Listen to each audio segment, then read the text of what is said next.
오늘 1부 예배 하나님의 말씀은 시편 말씀입니다. 시편 30편 1절에서 12절까지 말씀입니다.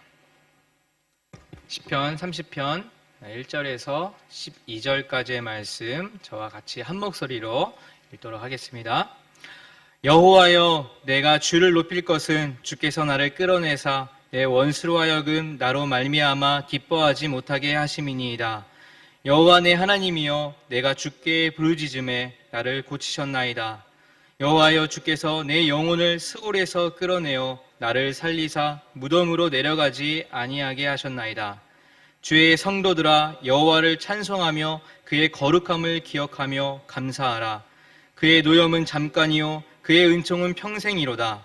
저녁에는 울음이 깃들일지라도 아침에는 기쁨이 오리로다. 내가 형통할 때에 말하기를 영원히 흔들리지 아니하리라 하였도다. 여호와여, 주의 은혜로 나를 산같이 굳게 세우셨더니 주의 얼굴을 가리심에 내가 근심하였나이다.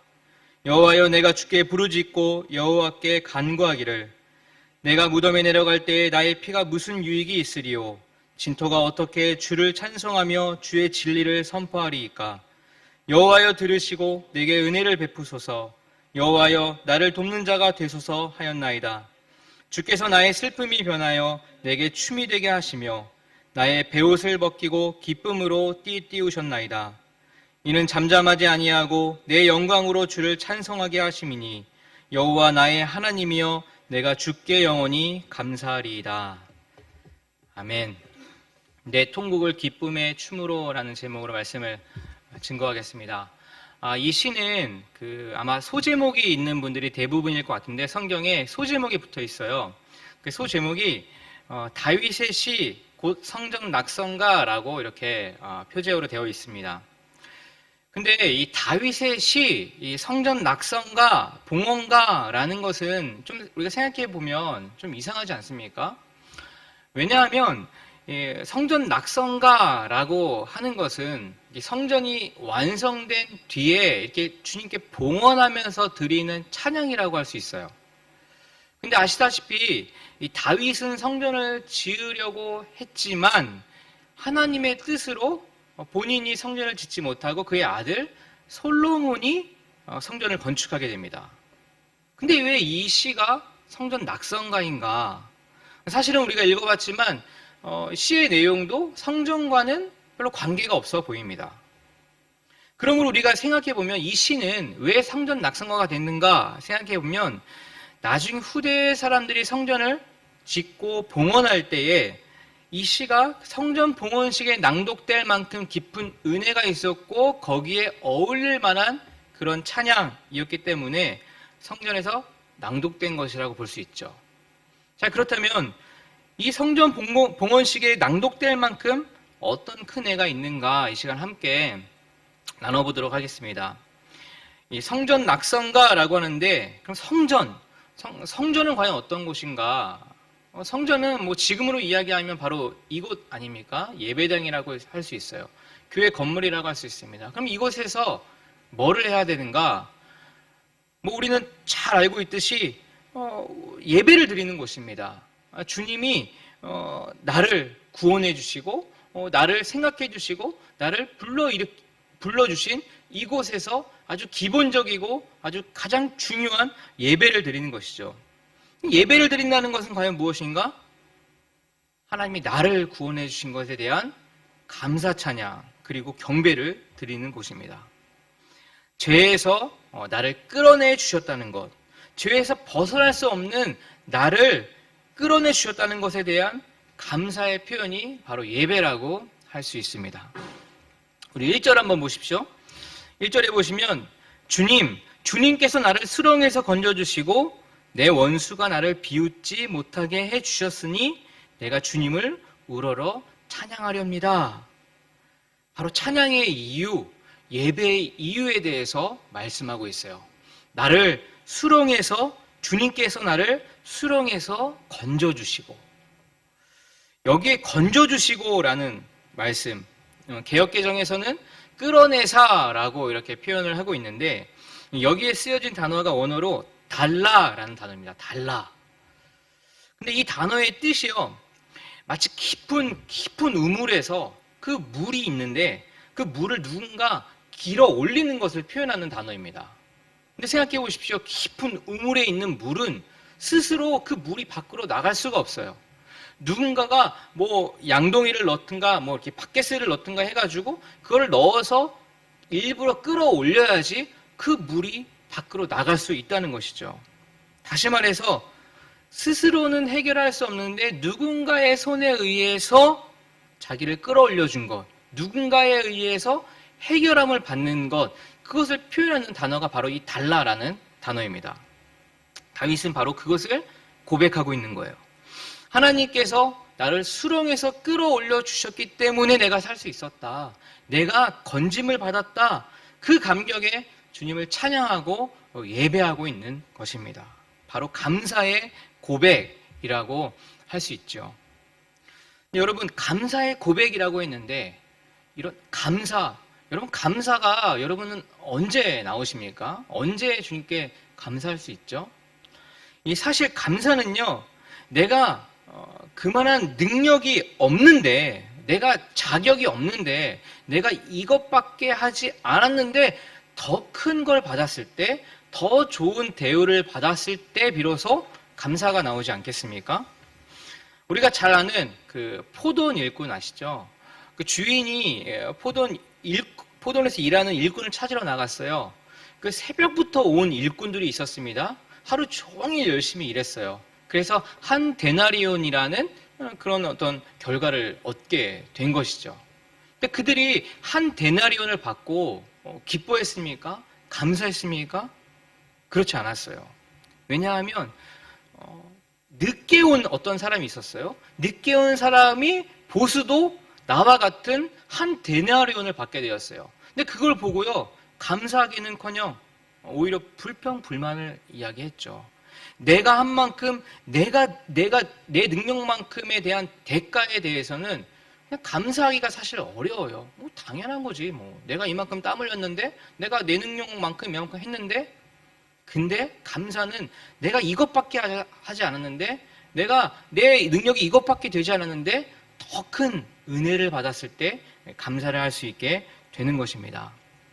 감사는 위기의 순간에 내 힘으로 이겨낼 수 없었지만 그 순간을 벗어났을 때, 누군가에 의해서 그 순간을 이겨냈을 때 비로소 감사를 할 수 있게 되는 것이죠. 자, 그렇다면 다윗은 어떤 위기에 있었기에 주님으로부터 그런 건짐을 받은 것일까? 그리고 감사할 수 있게 된 것일까? 3절을 한번 보십시오. 제가 세 번역으로 읽어보겠습니다. 주님, 스올에서 이 몸을 끌어올리셨고 무덤으로 내려간 사람들 가운데서 나를 회복시켜 주셨습니다. 이렇게 고백해요. 주님, 스올에서 이 몸을 끌어올리셨고, 여기서 스올이란 단어가 나오죠. 이 스올이란 단어는 일반적으로 이 죽은 자가 머무는 장소를 가리키는 어떤 구약적인 표현이라고 할 수가 있어요. 그리고 스올은 그 하나님과의 단절됨을 나타내는 그런 단어로도 쓰입니다. 하나님의 임재하심, 하나님의 말씀하심이 들리지가 않는 거예요. 느껴지지가 않는 그곳을 스올이라고 할 수 있어요. 어떨 때가 가장 위기일까? 어떨 때가 가장 답답할 때인가? 바로 하나님과 단절된 그때가 가장 위기의 순간이 아니겠습니까? 여기서 우리의 삶을 한번, 우리의 현실로 한번, 우리 시선을 한번 돌려보겠습니다. 지금을 살고 있는 우리들에게 있어서 가장 위기가 언제일까? 가장 스올 같은 그때 그 장소가 과연 어디일까? 잠깐 한번 생각해 보십시오. 여러분, 어쩌면 그 스올이 바로 지금이 아닐까? 그 스올 같은 그 느낌이 바로 지금 우리가 살고 있는 그 느낌이 아닐까 생각해 볼 수 있을 것입니다. 이번 주에도 모든 예배, 모든 모임이 다 온라인으로 또 전환되었어요. 코로나로 인해서 우리의 모든 삶에 정말 전반적으로 어려움이 닥쳤습니다. 국가적으로나 가정이나 개인이나 교회도 다 마찬가지예요. 누구라도 지금이 위기다라고 할 수 있을 것입니다. 근데 여러분, 우리는 참 위기 이 가운데에서 참 매일매일 기도하고 있습니다. 매일 이것 때문에 온 우리 성도님들이 그리고 그 교역자들이요 매일매일 나라를 위해서 정말 교회를 위해서 가정을 위해서 개인을 위해서 매일매일 이렇게 함께 기도하고 있어요. 코로나의 종식과 그 안전을 위해서 기도하고 있습니다. 근데 여러분 어떻습니까? 우리가 열심히 정말 많은 사람들이 이 코로나를 위해서 지금 이 상황을 위해서 기도하고 있어요. 근데 여러분 어떻습니까? 그럼에도 불구하고 매일매일 수많은 사람들이 코로나에 감염되고 있습니다. 우리의 가정, 우리의 친인척, 우리의 동료들, 우리의 친구들이요 코로나에 감염됐다는 소식을 매일매일 듣게 돼요. 그래서 지금을 바로 위기의 순간이라고 할 수 있을 것입니다. 그런데 한편으로 이런 생각도 들었어요. 위기의 순간이 언제인가? 바로 지금이지라고 생각하다가 좀 더 깊이 생각해 보니까 정말 이때가 위기일까? 이때가 정말 진짜 위기일까? 라는 생각이 들었습니다. 우리는 같은 기도 제목으로 오랫동안 기도하고 있어요. 그런데 기도는 하고 있지만 상황이 나아지는 것 같지 않아요. 그런데도 또 기도하고 있어요. 내일도 기도할 거고 모레도 기도할 것입니다. 왜 그럴까? 붙들 수 있는 것이 아무리 주위를 둘러봐도요. 붙들 수 있는 것이 우리 주님밖에 없기 때문입니다. 또한 누구든 아픈 소식이 있다, 어려운 소식이 있다 그러면요. 우리 자치회가 우리 모두가 기도 제목 공유하면서 위기의식을 가지고 동역자로서 열심히 중보기도 하고 있어요. 위기라고 하는 그 순간 바로 이때에 주위를 둘러봐도 아무것도 붙잡을 것이 없기 때문에 주님밖에 없기 때문에 주님을 또 찾고 또 기도하고 또 붙들고 있습니다. 제가 얼마 전에 코로나에 감염된 분과 전화통화를 했어요. 걱정이 돼서 제가 이렇게 물었습니다. 괜찮아요? 어떻게 해요? 정말 괜찮습니까? 어떻습니까? 그랬더니 그분이 답이 이래요. 목사님, 괜찮아요. 우리를 보호해 주시는 하나님이 계신데 뭐가 걱정입니까? 걱정하지 마십시오. 괜찮습니다. 우리 가족 괜찮아요. 제가 그분과 통화를 하는 내내요. 오히려 제가 위로를 받았습니다. 여러분, 이 순간이 과연 정말 위기일까요? 이 순간이 마치 하나님과 단절된 스올 같은 그런 느낌의 시간일까요? 아무리 생각해도요, 그렇지 않습니다. 6절 말씀을 보십시오. 6절 말씀에 내가 편히 지낼 때에는 이제는 영원히 흔들리지 않겠지 하였지만 내가 편히 지낼 때 아무 일도 일어나지 않을 때 소위 잘 나가고 있을 때 그래서 나는 영원히 흔들리지 않을 거야 했던 그 다윗의 고백. 여러분 생각해보면 솔직히 그때 아무 일도 없을 때 내가 편안히 있을 때 내가 잘 나가고 있을 때 생각해보면 나도 모르게 주님을 잊어버릴 때가 있지 않았습니까? 하나님의 은혜다 정말 감사하다라고 말은 하지만 우리의 생각 한 부분에는 하나님의 은혜도 있었고 그리고 그 플러스 나의 노력과 운도 좋았고 나의 능력이라고 마치 내 힘이 거기에 들어간 것처럼 그렇게 착각해 버릴 때가 있습니다. 코로나 상황 가운데 많은 사람들이 이 위기라고 생각하는 이때에 정말 감사하게도 여러분 이 어려운 상황에도 일이 잘 풀리는 분들이 있어요. 내가 하는 직업, 내가 하고 있는 그 일이요. 이 상황과 이 타이밍이 딱 맞아서요. 잘 될 때가 있습니다. 너무너무 감사하죠. 근데 여러분 하나 더 생각해 볼 필요가 있어요. 여러분 이때야말로 이 어려운 상황에 내 일이 너무 잘 돼서 너무나 감사하지만 이때야말로 하나 더 생각해 봐야 할 것은 이때야말로 어쩌면 정말 큰 위기일지 모른다는 생각을 할 필요가 있다는 것입니다. 신앙생활 잘하면서도요. 세상에서 잘 될 때가 있습니다. 하나님의 복이죠. 근데 이때야말로 위기구나. 이때야말로 정말 기도해야 하구나 라고 인식하는 사람은 정말 똑똑한 사람이에요.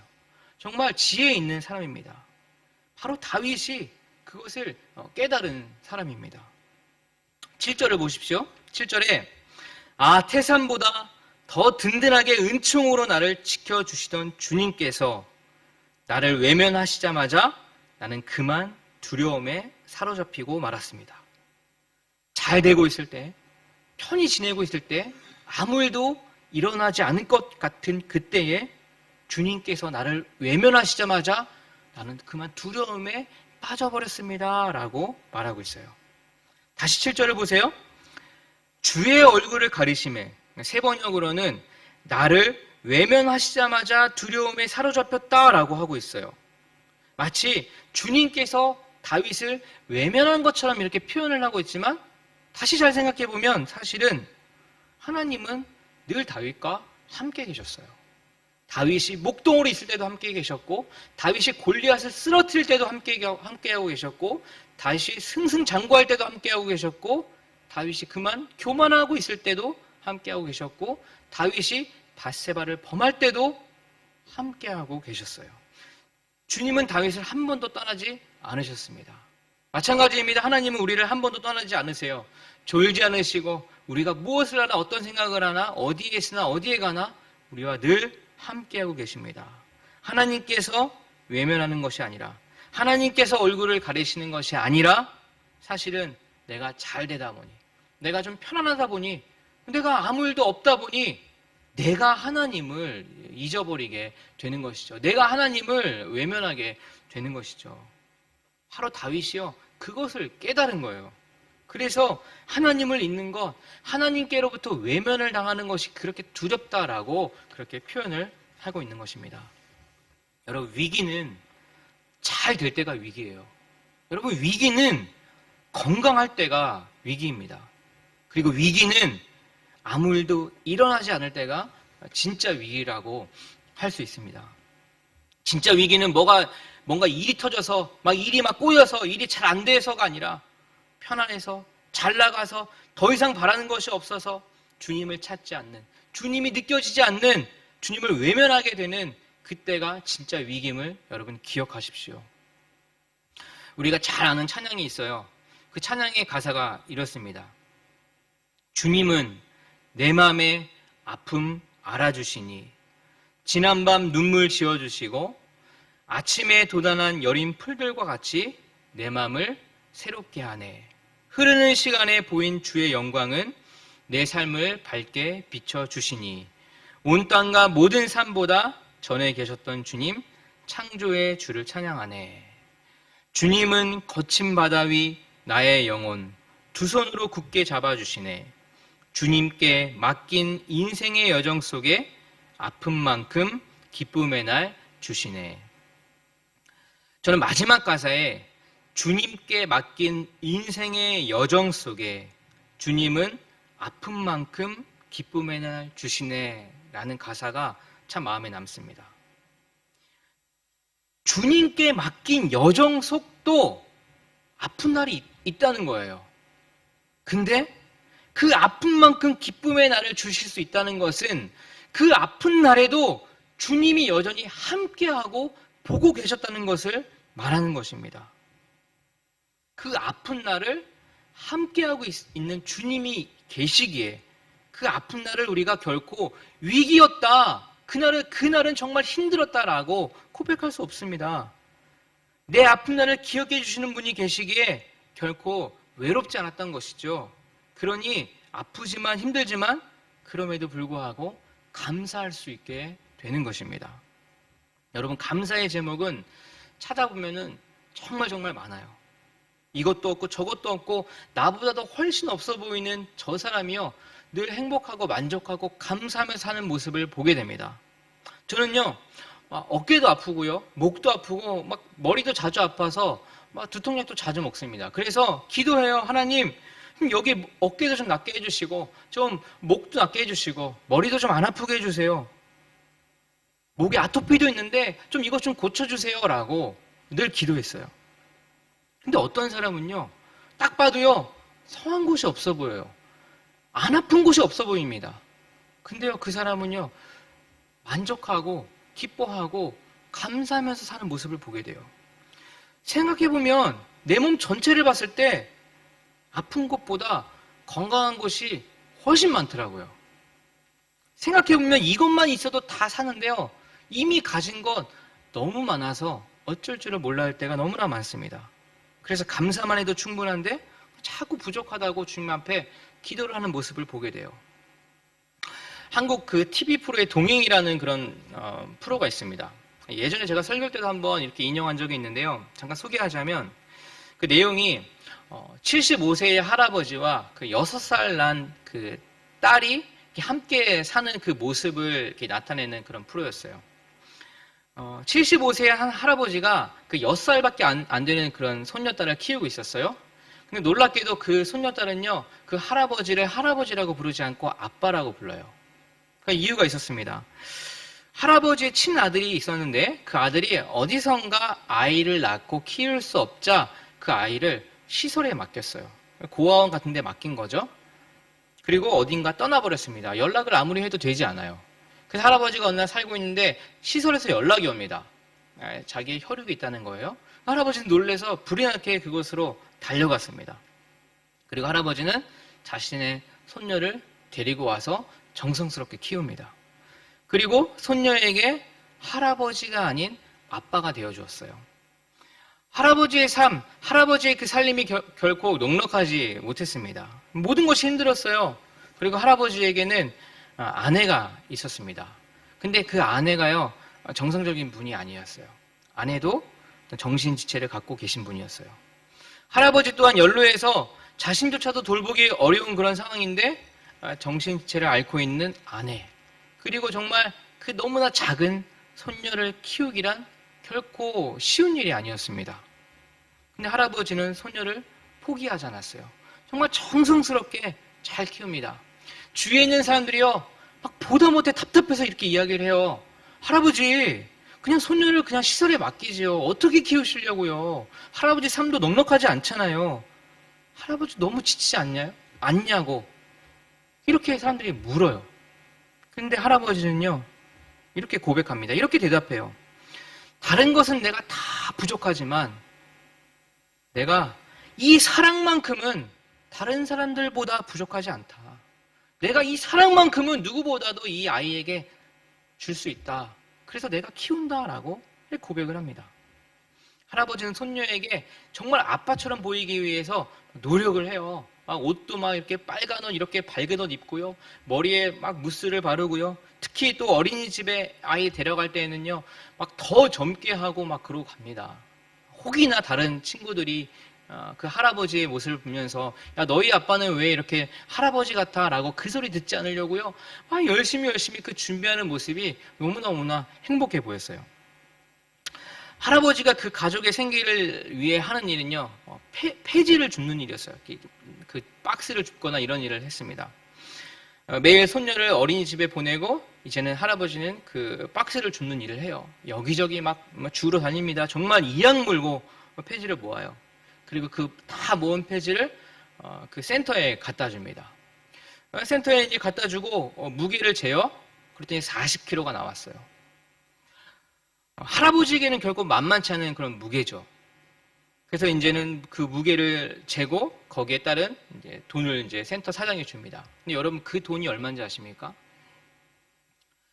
1,000원을 주더라고요. 1,000원. 10,000원도 아니고 그 40kg에 1,000원. 일본 돈으로 이야기하면 100엔. 100엔을 줍니다. 그러면서 사장님이 요즘 폐지값이 너무 내렸다고 너무너무 미안해하면서 1,000원을 할아버지에게 건네요. 제가 그 장면 보는데 막 눈물이 나오더라고요. 근데 그 1,000원을 받고요, 할아버지가요, 가장 먼저 찾는 곳이 어디냐면 은행이었어요. 은행에 가서요, 그 1,000원과 또 며칠 동안 모았던 그 1,000원, 2,000원을 은행에 입금을 합니다. 그래서 그걸 찍고 있는 PD가 물어요. 할아버지, 그 돈 그렇게 열심히 모아서 어디다 쓰시려고 그렇게 저금합니까? 라고 물으니까 그 할아버지가 하는 대답이 손녀 대학 갈 때 학비로 쓰려고 모은다고 해요. 그리고 할아버지가 또 이렇게 말합니다. 자신에게 6살 날 이 손녀가요, 자신이 사는 삶의 목적이라고 이야기를 해요. 그러면서 행복한 표정을 씩 짓습니다. 제가 기억하는 그 행복한 그 할아버지의 표정은요, 그 TV에 나오기에 연기한 그 행복한 표정이 아니더라고요. 정말 부족하지만, 정말 삶이 어렵지만, 그래도 만족하고 그 손녀를 보면서 정말 감사해하고 웃고, 그리고 그 손녀가 나중에 커서 대학 갈 거를 생각하며 열심히 모으는 그 표정, 진짜 소망을 갖고 있는 표정, 너무너무나 그런 행복한 표정이었어요. 살림은 힘들지만, 삶도 힘들지만, 손녀를 사랑하고 아끼고 더 어렵지만 더 해주고 싶어하는 너무나 행복한 표정이었습니다. 주님은 누구라도 이때가 위기라고 하는 우리들에게 주님과 소통할 수 있는 기도의 문을 전보다 더 크게 열어주셨어요. 기도할 확실한 목적을 우리에게 주셨습니다. 주님은 이때가 아픔이라고 하면서, 이때가 너무너무 힘들다고 하면서 울부짖는 그 사람들의 소리를 다 들으세요. 그리고 힘을 주세요. 마치 스울에서 주님과 단절된 것 같은 그런 느낌을 갖고 있는, 그런 절망 가운데 있는 우리들을 이미 끌어올리셨고, 우리들에게 변하지 않는 참 소망을 우리에게 주셨습니다. 9절의 다윗의 고백처럼 생각해보니 한 줌의 진토밖에 안 돼요. 한 줌의 티끌밖에 안 되는 내가 어찌 주님을 이렇게 찬양할 수 있겠습니까? 라는 고백을 합니다. 그러한 고백에 주님이 어떻게 응답해 주십니까? 여러분 11절 보십시오. 11절 읽어보겠습니다. 주님께서는 내 통곡을 기쁨의 춤으로 바꾸어 주셨습니다. 나에게서 슬픔의 상복을 벗기시고 기쁨의 나들이 옷을 갈아입히셨기에. 다윗의 고백, 한 줌의 진토밖에 안 되는, 한 줌의 티끌밖에 안 되는 나의 이런 내가 주님을 어찌 찬양할 수 있습니까? 라는 고백에 주님은 내 통곡을 기쁨의 춤으로 바꾸어 주셨다라고 말씀하고 있어요. 여러분, 통곡을 기쁨의 춤으로 바꾸어 주셨을 때 내 통곡의 시간들, 내 아픔의 시간들은 결코 위기의 순간이 아니었습니다. 그 통곡의 시간은 주님을 아주 잘 경험할 수 있는 그런 기쁨의 시간이었고, 감격의 시간이었고, 주님의 손길을 구체적으로 경험할 수 있는 시간이 되었던 것이죠. 여러분, 진짜 위기는 지금이 아니에요. 진짜 위기는 아무 일도 없어서 정말 평안해서 좋고 잘 나갈 때, 그때가 진짜 위기입니다. 진짜 위기는 교회가 막 혼란스럽고 아픈 사람이 많아지고 다들 아파서 기도하고 울부짖고 때론 싸우기도 하고, 그때가 위기가 아니에요. 교회가 진짜 위기를 맞을 때는요, 아무 일도 없고 다들 잘 지내는 것 같고 막 여기저기 사업하는데 막 대박 터지고, 이때가 진짜 위기임을 여러분 기억하십시오. 그때가 진짜 위기의 순간임을 기억하십시오. 교회의 역사, 교회에서만 봐도 그렇습니다. 교회가 커지고 교회가 막 부흥하고 사람들이 많이 모이고 돈이 많이 모이고 뭔가 잘 되고 있을 그때가 진짜 위기였고 하나님과 단절되는 그런 순간이었습니다. 여러분, 주님은 알파요 오메가이십니다. 주님은 우리를 창조하시고 자신의 핏값으로 우리를 사신 분이에요. 자신의 목숨을 내주시고 우리를 사셨어요. 그러기에 우리를 결코 세상에 다시 빼앗기지 않습니다. 우리를 다시 내버려두지 않으세요. 주님은 우리를 고아처럼 내버려두지 않으세요. 왜냐하면 자신의 목숨을 주고 산 우리들입니다. 얼마나 소중하면 자신의 목숨을 내버리고 우리를 사셨겠습니까? 여러분, 생각해보면 감사할 것이 진짜 많아요. 위기라고 느끼는 그 순간에도 조금만 생각하면 감사할 것이 참 많이 있습니다. 영어의 단어, 감사하다, 그 단어가 땡크라는 단어잖아요. 땡크. 그 다음에 생각하다라는 단어가 think입니다. think. 이 think라는 단어가요, 같은 어원에서 유래됐다고 해요. 그러니까 이렇게 표현할 수 있어요. 생각한다는 것은 감사하다는 것이다. 그러니까 조금 생각해보면요, 우리가 조금 더 깊이 생각해보면 감사할 것이 너무나 많다는 이야기예요. 여러분, 생각해보십시오. 감사할 게 한두 가지가 아닙니다. 여러분, 생각해보십시오. 그리고 눈을 들어서 주님을 바라보십시오. 그리고 그 마음을 주님께 집중해보십시오. 성령님의 세미한 그 목소리를 우리가 들을 수 있게 됩니다. 여러분, 진짜 위기가 언제인지를 다시 한번 생각해 보십시오. 생각해 보면 주님이 늘 함께 하셨기에, 그 아픈 날도 주님이 함께 하셨기에 마지막 12절의 고백처럼 우리도 이런 고백이 나올 것입니다. 12절 보십시오. 내 영혼이 잠잠할 수 없어서 주님을 찬양하렵니다. 주 나의 하나님, 내가 영원토록 주님께 감사를 드리렵니다. 여러분, 생각해 보면 이러한 고백이 우리에게도 동일하게 나올 줄 믿습니다. 내 평생 주님을 찬양할 수 있는 이유, 어떠한 상황에서도 영원히 주님을 찬양할 수 있는 이유, 그 이유를 여러분 발견해내서 그 이유 붙잡고 주님께 기도하며 나아가며 찬양하며 주님 때문에 행복하며 기뻐하는 저와 여러분들 되시기를 기도합니다. 기도하겠습니다. 하나님 아버지, 생각해보면 감사할 것이 참 많이 있습니다. 내 통곡의 그 시간, 내 아픔의 그 시간, 그리고 누구라도 지금이 위기라고 하는 이 시간에도 우리에게 기도의 문을 더 크게 열어주셨고 주님만 바라보게 해주셨고 주님 아니면 어쩔 수 없다는 그 마음을 갖게 해주셔서 오늘도 붙들고 어제도 붙들었고 내일도 주님을 붙들게 합니다.